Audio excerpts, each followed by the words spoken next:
Bonjour à toutes, bonjour à tous. Je suis ravi d'animer cette conférence sur la 3D qui révolutionne la vente immobilière. On a 45 minutes. Plutôt que de faire un débat, on pense que la 3D, il faut vous la montrer en images, en vidéo. Et pour cela, on va faire 4 interventions de 10 minutes chacune. Voilà. Asseyez-vous, messieurs, je vous en prie. Désolé, donc le panel n'est pas du tout représentatif, puisqu'on n'a que des messieurs. Je vous prie de nous excuser pour ce point. Arnaud Vialanex, directeur communication et marketing chez Foncia, va nous présenter comment Foncia, aujourd'hui, c'est pas demain, hein, c'est aujourd'hui, intègre la 3D dans son dispositif. On fera un peu de prospective sur les prochains produits qui pourraient sortir en 2016. Ensuite, Jean-Guillaume Després, de Vectuel, directeur des relations extérieures, va nous présenter le pendant dans le neuf. Alors, Vectuel est une entreprise qui a été mandatée pour faire la 3D du Grand Paris, et donc il y a plein de choses que vous allez découvrir tout de suite dans son intervention. Ensuite, Michael Keromnes, directeur général de Cedreo, va nous faire part de toute sa vision, va nous faire de la prospective sur notamment les jeux vidéo qui sont une vraie inspiration pour nous construire des solutions dans la 3D immobilière. Hein, Jean-Claude, le jeu vidéo et toutes les technos qu'on a pu voir et dont on a pu parler très souvent.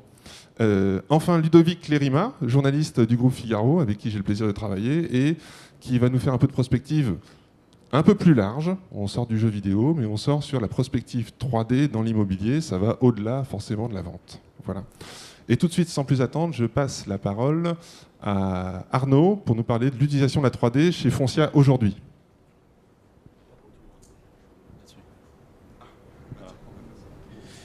Alors je vais me lever parce que le retour est indisponible. Bon, je vais avoir un opérateur pour tourner mes slides. Alors effectivement, la 3D, c'est quelque chose d'actualité chez Foncia depuis plusieurs mois. C'est un service auquel on croit énormément, à tel point qu'on l'a intégré dans nos offres. Alors, on offre de transactions pour commencer, vraisemblablement sur la location par la suite. Et donc pourquoi on a fait ça? Parce qu'en fait, on a vraiment une stratégie de montée en gamme de nos offres transactions, le mandat exclusif, qui s'appelle Premium chez nous, et qu'on souhaitait revigorer. On avait un mandat qui n'était pas finalement pas très différenciant par rapport au mandat simple. Et donc on a souhaité le faire évoluer en gamme, mettre plus de moyens de commercialisation et puis un peu plus de services inclus ou offerts. Donc ça, c'était notre stratégie. Si tu veux avancer. Ah ben voilà, on a le retour maintenant, très bien. Je vais rester debout, c'est pas grave. Finalement, donc l'acte 1 de cette stratégie de revalorisation du mandat exclusif, elle a commencé donc fin juin de cette année. Il y aura trois vagues, une en juillet de l'an dernier, une autre dans quelques semaines, puis une autre encore en 2016. Donc on va essayer, notre objectif c'est d'avoir le meilleur mandat exclusif sur le marché, hein, pour être très clair. Ce mandat exclusif, qu'est-ce qu'on a fait donc en juin 2015? On a intégré de nouveaux services. Donc, vous avez donc, nouveaux services. On a intégré systématiquement donc, la gratuité des diag dans ce mandat. On a rajouté aussi une plateforme de services de déménagement, donc c'est pour les acquéreurs. On a changé nos barèmes d'honoraires avec un suivi des remises. Donc ça, c'est pas de l'offre, c'est du pilotage commercial, mais je peux vous dire que grand bien nous a pris de faire cette politique-là. Et puis bien sûr le plan 3D, qui était un peu l'innovation service qu'on a acheté, qu'on a intégré dans l'offre. Et pour le coup, comme on ne sait pas le faire en interne, c'est pas notre métier, on est passé par une structure externe, donc d'Hervé. Je me rappelle, Hervé, j'étais venu en décembre chez Le Figaro, j'ai vu le plan sur étagère, enfin sa façon de parler, ça fonctionnait déjà, et puis on s'est dit on l'intégrera bien dans nos offres, et une phase de test de quelques mois. Il y a des bêta-testeurs dans le réseau. Il y en a un qui communique d'ailleurs à la fin, j'ai utilisé son témoignage. Et on s'est dit, on va le généraliser. Donc maintenant, c'est dans 100% de nos mandats exclusifs. Et puis potentiellement, dans quelques semaines, quelques mois, sur la location. Si tu veux avancer. Alors, les objectifs du plan 3D, vous voyez, il y en a finalement pas mal. Pour le client vendeur, ça permet finalement de valoriser le bien. Nous, on est plutôt, je dis toujours, on est plutôt Lidl chez Foncia que Fauchon en termes de type de biens vendus. Le panier moyen, c'est 200 000 euros dans l'ancien, 200-210 000 euros. Chez nous, c'est un peu plus bas. Donc du T1, du T2, etc. Plutôt, parce qu'on vend beaucoup sur notre parc de gestion. Et donc ça permet quand même de valoriser le bien, parce qu'il y a des biens qui sont beaucoup loués, donc pas toujours bien entretenus, ou alors avec des papiers à fleurs qui ne sont pas très valorisants, on va dire, pour le bien. C'est un service différenciant. Clairement, si on fait ça aussi, c'est pour prendre plus de mandats exclusifs et puis être différent des autres de nos concurrents. Pour le client acquéreur, ça permet de se projeter beaucoup plus sur le bien. C'est un peu, moi j'ai toujours, il y a beaucoup de bruit, c'est l'appartement témoin dans le neuf qu'on applique à l'ancien. Donc ça gomme tous les effets négatifs du bien. Et puis ça permet aussi de ne pas faire n'importe quel type de visite. Donc on gagne du temps en tant qu'acquéreur, on gagne du temps aussi en tant que vendeur. Et ça, on a pu le constater depuis qu'on a lancé ça, parce que là, on est déjà à plusieurs milliers de plans 3D intégrés dans nos offres. Le négociateur Foncia, vous le voyez, prise de mandat facilitée, ça je peux le confirmer, j'en ai quelques chiffres tout à l'heure. La hausse des contacts acquéreurs, on va en parler aussi. Le gain de temps sur les visites, je l'ai dit. Puis pour Foncia, différenciation. On essaie d'aller un peu plus vers l'innovation, de sortir de l'image un peu poussiéreuse que peut avoir des acteurs de l'administration de biens comme Foncia, et d'aller se frotter à des startups. Il y en a d'autres avec lesquelles, je sais qu'il y en a quelques-unes dans la salle là, avec lesquelles on va dealer là, dans les semaines qui viennent, mais on essaie d'optimiser nos offres et de passer par l'innovation entre autres, et pas que la tarification. Vous voyez que c'était une composante importante, mais il n'y a pas que ça. Alors, on a mis ça en œuvre. Là, vous avez le cupcake, donc c'était la cerise sur le gâteau, le plan 3D et d'autres services qu'on a lancés donc, au mois de début juillet. C'était la campagne de com qu'on a faite. Vous voyez les mandats, la com. Vous avez la même chose sur le web, si tu veux avancer. Et puis surtout, on a eu ces plans, on les a diffusés sur des moyens de commercialisation. Donc à droite, vous voyez acheter, donc c'est notre guide des annonces. Donc on fait en location en transaction chez Foncia, qu'on met à disposition, soit on distribue, ce sont des ISA, soit on met à disposition dans les agences de façon plus classique. Et donc vous voyez, je ne sais pas si vous voyez, parce qu'on ne voit pas très bien d'ici, mais le plan 3D qui a été mis en avant, là, c'est sur un exemplaire de Toulouse de mémoire, c'est mis en valeur sur notre site web. Et puis bien sûr, c'est diffusé, bien sûr sur Explorimo, qui est le papa du service, c'est le même groupe, et puis tous les autres sites. Voilà, donc là vous êtes sur un bien 580 000 euros, mais en fait, il faut retenir que chez nous, c'est du T1 à la maison, on a le plan 3D sur les biens exclusifs. Alors le bilan après quelques mois, je ne peux pas tout dire, mais enfin vous en voyez quelques-uns. Donc déjà, alors, les chiffres sont faux, on n'est pas à 70% des nouveaux mandats exclusifs qui bénéficient du plan 3D, on est plutôt auprès des 80%. On pense qu'on fera 90% parce qu'après il y a des biens qui sont non éligibles. La prise de mandat exclusif, elle a augmenté de façon très significative. Nous, on tangente les 60% de mandats exclusifs chez Foncia, donc on est plutôt sur le haut du marché. La consultation pour les annonces disposant d'un plan 3D, elle a fortement évolué. On a fait des statistiques, il y a des stats pas plus tard qu'il y a une semaine sur le lancement du plan 3D. Et quand on compare des biens équivalents, c'est-à-dire T1 par rapport à T1, avec ou sans annonce, il n'y a pas photo. Il y a plus de consultations, bien sûr, mais il y a surtout plus de contacts. Et là, le chiffre qu'il faut retenir, c'est qu'en tout cas, sur notre expérience à nous, avec nos biens, on est à 2 fois plus de contacts générés par du plan 3D, enfin sur des annonces qui ont du plan 3D, que des annonces classiques. Donc ça marche. Et c'est pas fini. Et on n'a pas encore beaucoup mis en avant le plan 3D dans nos coms. Là, on démarre, il n'y a que quelques mois, donc on va monter en puissance très clairement. Rapidité de vente pour les biens équipés, je mets à mesurer parce qu'on est retour quali pour le moment, donc il faut qu'on fasse une analyse. On a lancé ça en juillet, donc c'est encore un peu tôt pour juger. Il y a le mois d'août aussi qui est un mois atypique, etc. Donc, mais a priori, un des retours aussi, on mettra des chiffres, c'est que ça accélère ça diminue la durée de vente. Donc ça, c'est plutôt une bonne nouvelle parce qu'on a pu observer sur le marché que la durée de vente avait un peu augmenté et on est très loin des 90 jours contractuels, on va dire. Bien sûr, si on le fait sur la Transac, on va regarder exactement aussi sur le marché de la location ce qui peut être fait. Quand on a présenté ce service-là au réseau, on a fait une webconf au réseau en juin pour présenter l'arrivée ce produit, on a eu immédiatement beaucoup de demandes de la location. Ils se sont dit, mais pourquoi nous, on ne l'a pas? Alors là, il y a un autre modèle économique sur la location qui ne permet pas de le faire sur tous les biens, mais on risque de le... Enfin, je pense qu'on va le faire. Il faut qu'on parle volume, argent un peu, là, Hervé. Voilà. Et puis, pour terminer, donc, si c'était un commentaire finalement de un des chefs des ventes qui était notre bêta-testeur au tout début du test. Ouais, donc c'est voilà, c'est vraiment du local, du vrai, et voilà. Donc bilan très très positif en termes d'image, économiquement, durée de vente, etc. Enfin, tous les KPI qu'on a pu mesurer sont excellents. Et puis c'est le début d'une aventure, parce qu'il y aura d'autres services si tu veux avancer. Dans autres projets digitalisés, donc on va faire du homestaging virtuel, aller un peu plus loin que ce qui existe déjà sur le service donc proposé par Hervé et ses équipes. Et puis reportage photo fait par un pro, ils sont peut-être dans la salle, il y a des discussions avec des sociétés, on va digitaliser ça aussi, intégrer ça dans nos offres assez rapidement, et donc digitaliser à la fois, je dirais, pour le collaborateur, il faut que ce soit simple pour lui, plateforme digitale qui permet de commander, et puis digitaliser aussi surtout pour le client, c'est-à-dire qu'il n'ait pas besoin de venir en agence pour rencontrer un agent, il peut déjà se projeter dans un bien avec tous ces outils qu'on a développés. Et puis c'est pas fini, ça, on parle des choses qui arrivent on va dire, à court terme, quoi, à très court terme. Voilà. Merci beaucoup Arnaud. Je vais passer la parole maintenant à Jean-Guillaume pour avoir le pendant sur le neuf. Bonjour à tous. Je vais prendre 2 secondes pour vous présenter Vectuel, un peu moins connu que Foncia. Donc Vectuel, c'est une agence qui existe depuis une dizaine d'années, spécialisée dans la modélisation de villes et de projets urbains, et de l'intégration du projet urbain au sein de la ville en 3D. Ça induit deux caractéristiques. La première, c'est qu'on a une offre assez étendue dans le domaine de la 3D, un domaine qui est très large.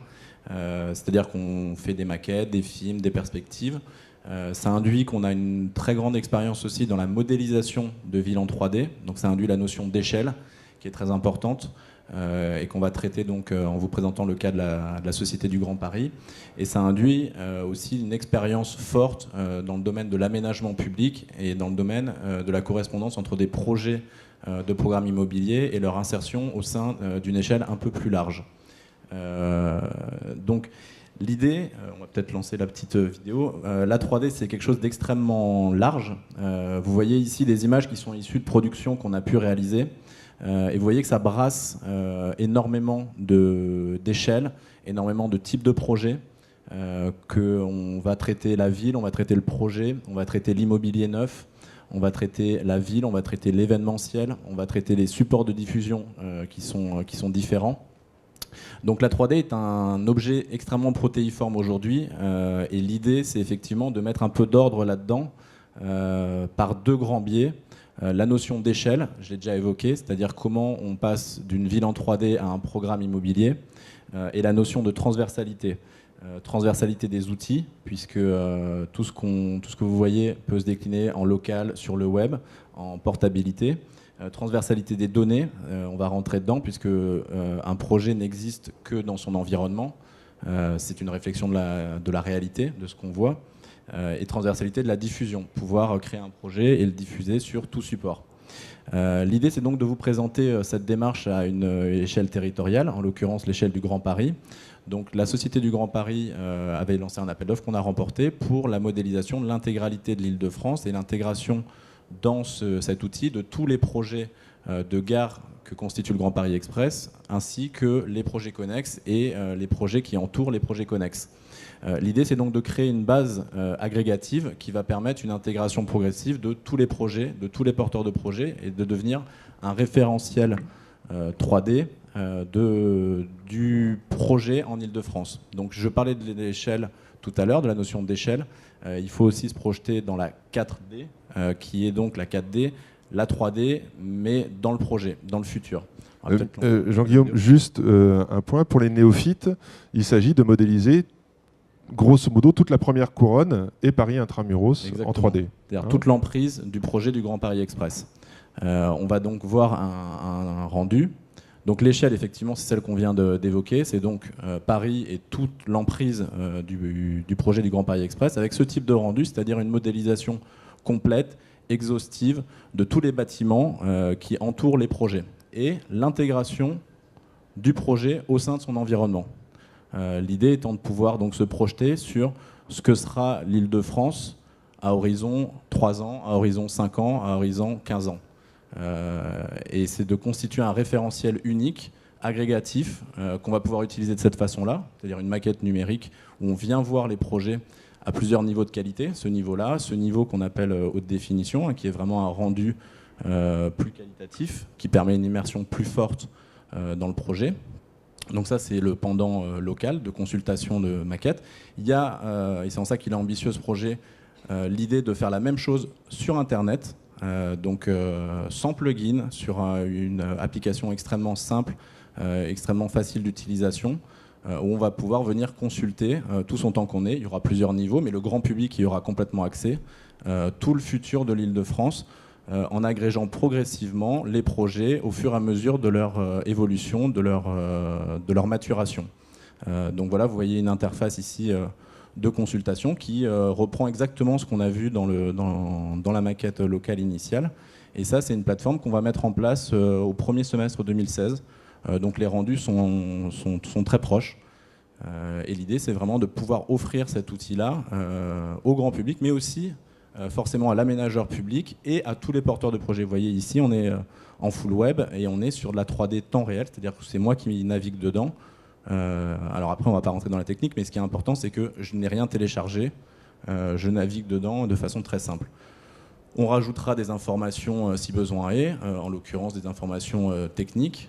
On est quand même sur un projet qui se phase dans le temps. Donc on va pouvoir comme ça avoir des petites interactions qui vont nous montrer l'évolution des projets année après année, 2015, 2016, 2020. C'est quand même le cœur du projet, un projet d'infrastructure publique en termes de transport, donc on va voir ce type d'informations également. Voilà, l'idée, c'est de traiter cette notion d'échelle, de très grande échelle, de territoire.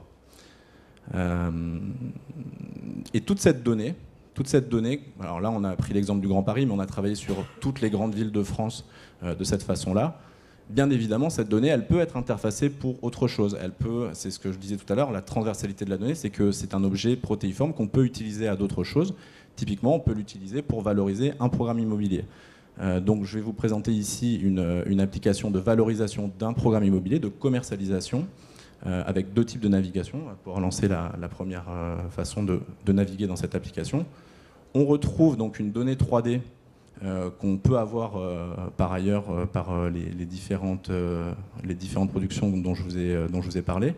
On voit le programme immobilier dans son environnement. On va pouvoir donc comme ça visiter le quartier.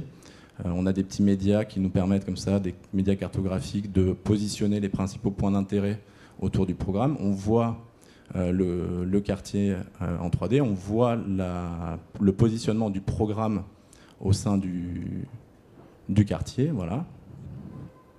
Donc là, je suis vraiment dans une navigation un peu intuitive, c'est-à-dire j'arrive sur le site internet, je me dis tiens, où est-ce que c'est, qu'est-ce qui se passe, je suis un peu attiré par les médias et je me laisse un peu guider comme ça dans le programme immobilier. On voit des perspectives, on comprend de mieux en mieux où en est le programme. On commence à regarder un petit peu à quoi vont ressembler les apparts et puis tiens, je me dis ce lot m'intéresse, je rentre dedans et donc je retrouve une donnée 3D là aussi sans plugin qui me permet de naviguer autour de mon bâtiment. C'est le lot qui m'intéresse. À force de tourner, je me dis bah, effectivement cet appart au dernier étage peut m'intéresser, je vais le visiter. Et je retrouve des axonométries avec donc des briques technologiques qu'on peut retrouver effectivement chez Explorimo. Je m'intéresse donc à cet appartement, 223 000 €, ça me paraît bien. Je retrouve le positionnement exact de cet appartement au sein du programme et je suis en capacité d'aller le visiter en 3D avec des médias comme ça haute définition qui vont me donner vraiment une idée de l'aménagement que pourra avoir mon futur appartement. Donc voilà une navigation intuitive où je me suis laissé prendre par les médias, la qualité graphique de ces médias. On peut tout à fait avoir aussi un autre type de navigation qui est une navigation plus classique, une navigation liée à des critères où vraiment j'arrive effectivement sur mon site internet en me disant non, moi ce que je cherche c'est effectivement un appartement de 2 pièces, avec un budget contraint, en l'occurrence 200 000 € ou 250 000 €. Je rentre ça dans ma barre de recherche. Ça va me lister un certain nombre de résultats, puisque tout ça est complètement coordonné avec les bases de données et la disponibilité des appartements. Donc, en l'occurrence, avec mes critères, je retrouve 14 lots disponibles. Je vais pouvoir donc regarder si au sein de ces lots, il y a effectivement quelque chose qui me paraît particulièrement correspondre à mon budget ou à mes envies. En l'occurrence, je vais regarder ce listing, choisir l'appartement qui me paraît être le plus intéressant, et je vais retrouver en fait l'intégralité des médias que j'avais eu par ailleurs dans une navigation intuitive. Donc l'idée, c'est vraiment de laisser l'internaute naviguer sur le site. S'il a le réflexe classique d'un internaute qui cherche un bien, il a les modules qui lui permettent de retrouver tous les médias qu'on a évoqués tout à l'heure via sa recherche classique, et il peut également se laisser porter par la découverte du programme. Et ce qui est intéressant, je parlais tout à l'heure de transversalité, c'est que tous ces médias-là sont travaillés à partir de bases de données qu'on peut avoir ou pas d'ailleurs. Donc l'idée, c'est vraiment d'avoir une offre 360 où on réalise des villes en 3D et de la valorisation de programmes immobiliers. Merci beaucoup Jean-Guillaume. On va passer donc au troisième exposé. Donc c'est Michael Kérovnès de la société Cedreo qui va nous proposer une vue enfin de la prospective et un parallèle entre les jeux vidéo et ce que l'on peut en attendre dans la 3D immobilière. Michael, à toi. Merci Hervé, merci pour l'invitation. Donc effectivement, ce que je vous propose en fait, c'est qu'on fasse un peu de prospective. Pourquoi le jeu vidéo en fait? Parce qu'aujourd'hui, c'est la plus grosse industrie de la 3D. C'est une industrie qui pèse très lourd, qui pèse plus lourd que le cinéma. Et c'est une industrie qui nous apporte, nous, beaucoup d'évolution technologique, mais aussi d'évolution des usages. Et donc, ce que je vous propose, c'est qu'on essaye de regarder quels seront les prochains usages et quelles seront les prochaines technologies qui vont être développées dans le jeu vidéo, et de voir en quoi ça va pouvoir changer, voire révolutionner la manière de vendre en 3D. Donc Cedreo, rapidement, on est une quinzaine de personnes, on est basé à Nantes, et on édite des logiciels 3D d'aide à la vente. On est ici sur Rennes pour présenter notamment MySketcher, qui est un logiciel qui permet de réaliser en quelques minutes par un béotien, un non-expert en 3D, des plans 3D ou des images de synthèse d'intérieur. Donc vous pouvez nous retrouver sur le stand A19. Et donc chez Cedreo, nous en fait, historiquement, on a travaillé pour plusieurs secteurs. On a travaillé pour de l'industrie, pour du retail, pour de la construction, pour de l'immobilier. Et ce dont on se rend compte, c'est que le secteur de l'immobilier en général a peut-être pris un petit peu de retard par rapport aux autres secteurs sur ce qu'on appelle le marketing expérientiel. Aujourd'hui, si vous achetez une voiture, vous n'achetez plus forcément un moteur ou un alliage de carrosserie, mais on va plutôt vous vendre l'usage que vous allez faire de cette voiture. Quand vous rentrez dans un magasin, on va essayer de vous projeter dans une expérience qui va mettre tous vos sens en éveil, en fait. Donc on est sur ce qu'on appelle le marketing expérientiel. Les Américains disent you must delight your customer, vous devez régaler votre client. Et alors moi j'ai eu la chance de rencontrer Bill O'Connor, en fait, qui est le directeur de la stratégie de chez Autodesk. Autodesk est l'acteur leader mondial de la 3D, donc vous devez tous connaître AutoCAD, mais qui fait aussi des logiciels pour le jeu vidéo et des logiciels pour le cinéma. Et donc Bill O'Connor, ce qu'il nous a dit à San Francisco, c'est que dans la Silicon Valley, on n'est plus rendu à délecter son client, c'est déjà passé, mais qu'aujourd'hui, il fallait fasciner le client. Donc ce que je vous propose, c'est de regarder ensemble comment on va pouvoir fasciner le client, fasciner l'utilisateur dans les années qui viennent. Donc aujourd'hui, à très court terme, et ce que vous pouvez déjà voir, là je pense que tout le monde a l'opportunité de voir ça sur Rent, c'est l'arrivée des systèmes immersifs. Donc il y a une grosse tendance de fond là-dessus, dans l'industrie notamment de la réalité virtuelle. Oculus Rift, en fait, donc, qui sort son produit l'année prochaine, a été racheté pour la modique somme de $2 milliards par Facebook. Microsoft a lancé un gros projet qui s'appelle HoloLens. Sony investit énormément en R&D, de la même manière que Samsung et Google. Et donc il y a beaucoup d'acteurs aujourd'hui qui sont positionnés sur ce type de device qui vont forcément changer la manière dont on interagit avec de la réalité virtuelle. Alors, tout ça c'est intéressant, mais est-ce qu'on ne pourrait pas se passer du casque en fait? Est-ce qu'on ne pourrait pas se projeter dans d'autres types d'usages? Donc il y a eu des gens qui ont été très bons en création d'usage, en fait, c'est les gens qui ont fait des films il y a 30 ans, qui ont inventé le skateboard volant et les hologrammes. Et ce qu'on peut voir, en fait, c'est que les révolutions de demain sont déjà celles d'hier, puisque, si tu veux passer, Hervé, l'année dernière, au Salon immobilier de Dubaï, il y a déjà eu des présentations de programmes immobiliers complets avec des systèmes holographiques. Donc ça, c'est une vidéo que vous pouvez trouver très facilement sur YouTube et qui permettent de visualiser un programme et d'interagir avec directement. Et donc dans ce mix entre la réalité virtuelle et le physique, il y a aussi quelque chose qui est en train de se lancer et sur lesquels les startups françaises sont très en pointe, donc Cocorico.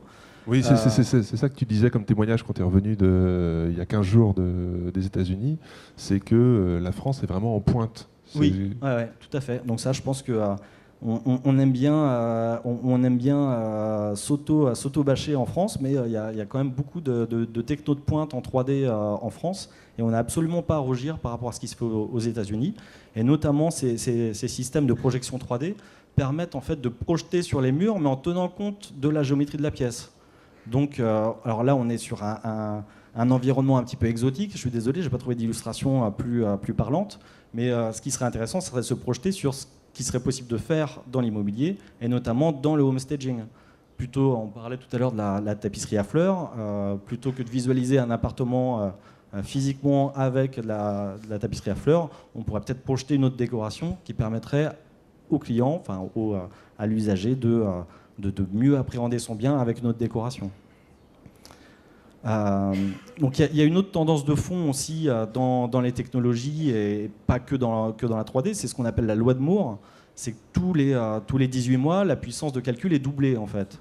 Et aujourd'hui, en doublant la puissance de calcul et en allant plus loin sur de la puissance de calcul, là c'est des technologies sur lesquelles nous on est en train de travailler, qui permettent d'aller plus loin en fait sur l'interaction. Donc on est sur une qualité visuelle qui se rapproche de celle du film, mais sur laquelle on va pouvoir interagir. Donc aujourd'hui, nous chez Cedreo, quand on fait tourner ça, ça tourne sur des machines qui sont très puissantes, mais nos machines très puissantes d'aujourd'hui, c'est vos téléphones de demain. Donc on peut se projeter à 3 à 5 ou 8 ans et se dire que ce type d'usage va certainement arriver dans l'immobilier. Alors à mon avis, pas que sur l'immobilier neuf, et je pense qu'il y a une sorte de jonction qui va se faire avec une sorte de réalité personnalisable où on va pouvoir projeter les gens dans un hypothétique chez eux différent en fait. Toi tu dis que la différence, enfin le débat que tout le monde peut avoir dans la salle, à savoir la différence, est-ce que je pars sur du photoréalisme ou est-ce que je pars sur de la 3D, toi tu penses que c'est un débat qui sera clos techniquement dans 3 à 5 ans? Je pense qu'en tout cas il va y avoir une convergence, c'est assez certain. Ouais. D'accord. Donc bon, ces innovations, vous allez me dire après, c'est intéressant, mais ça va surtout intéresser nos gamins geeks enfermés dans leur grotte. Et pas forcément nos clients à nous, pas forcément les acheteurs. Alors ce que je vous propose, c'est de faire juste une petite expérience, et c'est que tout le monde essaie de conceptualiser ou de s'imaginer l'archétype du joueur aujourd'hui. Essayez de vous projeter, de vous faire l'image du joueur de jeux vidéo. Je pense que tout le monde a son image, et on va passer au slide suivant. Et je pense qu'il n'y a pas grand monde parmi vous qui ont imaginé que c'était une femme. Et à 52% aujourd'hui, le joueur est une femme. Donc le joueur aujourd'hui est une joueuse. Et avec l'avènement des réseaux sociaux, il y a plus de 58% des joueurs qui ont plus de 40 ans. Donc effectivement, il y a 90% des 19-24 ans qui jouent. Mais si on regarde d'autres segments comme les 45-54 ans, il y a 69% des gens donc, qui ont participé à ce sondage, qui ont annoncé qu'ils avaient au moins joué à un jeu vidéo dans l'année. Donc il y a quand même une appétence pour cet aspect ludique. En dehors de l'efficacité commerciale, il y a une réelle appétence du public aussi pour cet aspect ludique. Et ce que je dirais en guise de conclusion, ce que je trouve assez intéressant, en fait, c'est que ces usages de demain répondent déjà, à mon avis, à des besoins d'aujourd'hui. Merci beaucoup, Michael. Sondage GF. Tu peux citer les sources? Ouais, je ne sais pas si c'est bien visible. Celle GFK. Celle GFK. Ouais. Voilà. La parole maintenant à Ludovic, pour faire un peu de prospective sur précisément la 3D dans l'immobilier, pour conclure cette table ronde. Alors ce qu'on va voir là, c'est jusqu'où on peut rêver justement avec la 3D et la manière dont elle est appliquée à l'immobilier. L'une des premières technologies qui, à mon sens, est assez intéressante est celle du BIM, c'est-à-dire cette maquette virtuelle qui permet à tous les acteurs d'un programme immobilier de pouvoir interagir, modifier des éléments sur un projet en direct et en temps réel. Si tu pouvais la slide. Et l'avantage justement de cette maquette virtuelle, ça va être à la fois de construire beaucoup plus vite, c'est-à-dire qu'on va avoir des logements qui sortiront de terre 1 mois, voire 2 mois à l'avance, mais également d'en finir avec les erreurs techniques sur les chantiers. L'avantage d'une maquette virtuelle, c'est qu'on va pouvoir identifier en fait si un panneau est trop grand, si une poutre est mal réalisée. Et du coup, toutes ces erreurs vont engendrer à terme des économies considérables qui fait qu'il va être possible de produire des résidences à des prix moindres. On peut le voir d'ailleurs avec cette... là, vous avez devant vous en fait une vidéo de justement ce qu'est un BIM, ce qu'est une maquette, et on voit effectivement en surbrillance tous les éléments sur lesquels on peut apporter des modifications. Des différents acteurs qui interviennent sur le même projet avec une même maquette. Voilà. Là, par exemple, on va travailler l'efficience énergétique pour réduire l'empreinte carbone d'un bien ou d'un programme dans son entier. On va pouvoir zoomer pour justement, comme je vous le disais, retailler des pièces, voir si le panneau s'accorde bien et vraiment éviter en amont toutes les erreurs qui pourraient se produire sur le chantier et qui devraient nécessiter des coûts supplémentaires. On estime généralement qu'il y a des milliers d'euros qui pourraient être économisés là-dessus et ces économies-là, elles vont pouvoir être portées à terme sur le prix du logement. Donc là, une fois qu'on arrive sur le chantier, il suffit d'appliquer à la lettre ce qui a été prévu par la maquette virtuelle au préalable. On gagne du temps, tout est réalisé beaucoup plus rapidement et voilà, et on a le projet qui sort de terre. Et on a déjà des premiers exemples de ce type de construction. Vinci Immobilier a sorti une gamme de logements qui s'appelle Primea et qui actuellement permet de réaliser des résidences d'environ 50 appartements allant du T2 au T4, 20 à 25% moins cher que sur un chantier classique. Leur objectif, c'est de pouvoir produire des logements neufs d'ici 5 ans, 30% moins cher. Et ça existe déjà. Il y a des exemples à Petit-Quevilly, il y a des exemples à Montpellier, il y en a d'autres à Avignon. Donc voilà, donc ça c'est une des premières évolutions de la 3D. L'autre grande voie, c'est évidemment l'impression 3D. L'idée, c'est justement de cette maquette qu'on va avoir sur l'ordinateur, de pouvoir l'imprimer grâce à une imprimante. On a eu des premières réalisations assez spectaculaires en Chine. J'aimerais vous parler d'une réalisation en particulier qui a eu lieu cet été, où on a eu une villa d'une centaine de mètres carrés qui a été réalisée en 3 heures. Comment on a pu avoir un assemblage en un temps aussi limité? Ça a été en imprimant en fait les grands modules de chacune des pièces de cette villa. Et cette maison qui aurait pris en temps normal 6 mois à être construite a finalement pris une dizaine de jours. Pendant 10 jours, on a imprimé les modules dans un atelier, on est arrivé sur le chantier, on les a assemblés en 3 heures et à la fin du chantier, les gens pouvaient, sur la slide numéro 3, les gens pouvaient entrer à l'intérieur du logement et le visiter. La plomberie était imprimée, les réseaux électriques étaient imprimés, et cette société qui s'appelle Zhuodan a tellement séduite qu'elle va travailler actuellement sur une 40aine de projets similaires avec les mêmes constructions en Chine. Donc c'est une véritable réalité et ça se passe en ce moment. Et ça va être amené à être industrialisé. Là encore, l'intérêt pour les Chinois de faire ça, c'est de pouvoir produire des logements beaucoup plus rapidement et pour un prix beaucoup plus faible. Alors tout ce qu'on voit dans la photo, c'est vachement intéressant. Tout n'est pas imprimé. Ça veut dire que l'escalier, par exemple, comme on peut le voir ici, on peut supposer que ça a été assemblé et que c'est pas imprimé, bien évidemment. Voilà. Ensuite, ce sur quoi l'imprimante 3D va réussir à se distinguer, c'est sur la maîtrise de la matière et des matériaux qui vont être employés. L'idée, c'est de pouvoir sortir en fait de l'usage du béton pour recourir à des matériaux durables et de construire effectivement des imprimantes plus grandes pour pouvoir industrialiser la chose et créer de plus en plus de logements et d'habitats. Là encore, il y a eu un autre exemple qui a été réalisé en Italie par la société WASP qui a créé l'imprimante 3D la plus grande du monde. Donc elle mesure 12 mètres de haut, 6 mètres de large. Et elle construit ces habitations avec de la terre ou de l'argile. Ce sont les matériaux avec lesquels l'imprimante peut fonctionner. Elle a une empreinte énergétique beaucoup plus faible qu'une imprimante 3D classique. Et l'idée justement du fondateur de la société WASP, Monsieur Moretti, Massimo Moretti, elle est justement de pouvoir créer de plus en plus de logements. Comme on peut le voir sur la slide suivante, il se base en fait sur une note de l'ONU qui indique que d'ici 15 ans, il faudrait être capable de produire environ 100 000 logements par jour, à cause bien entendu du pic démographique qui ne cesse de croître, notamment dans les pays en voie de développement. Et donc voilà, et donc l'idée c'est justement de pouvoir utiliser des matériaux beaucoup plus simples pour imprimer davantage de biens. Et une fois qu'on aura maîtrisé effectivement la technologie de l'imprimante 3D, on va pouvoir commencer à penser à imprimer des quartiers entiers. Il y a déjà des ingénieurs aux États-Unis qui travaillent sur ce type de projet, voire pourquoi pas à terme des villes autonomes.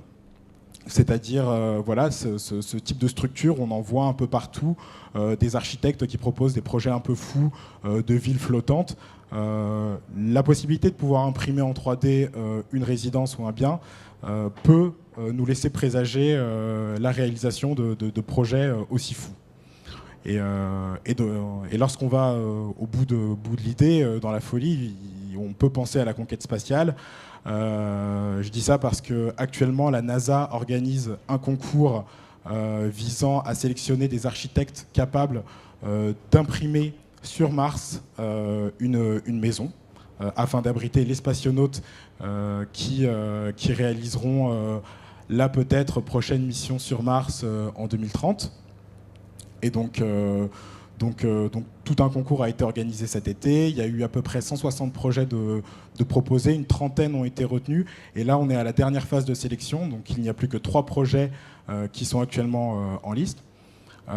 Et le seul impératif de la NASA vis-à-vis des cabinets d'architecture auxquels qu'elle a sélectionné était que tous les biens puissent être imprimés sur la planète rouge à partir des matériaux de la planète rouge. Donc ça suppose qu'on va être capable à terme de pouvoir réaliser des imprimantes 3D beaucoup moins grandes pour pouvoir les transporter dans l'espace qui n'auront pas besoin de matériaux entre guillemets terriens pour fonctionner.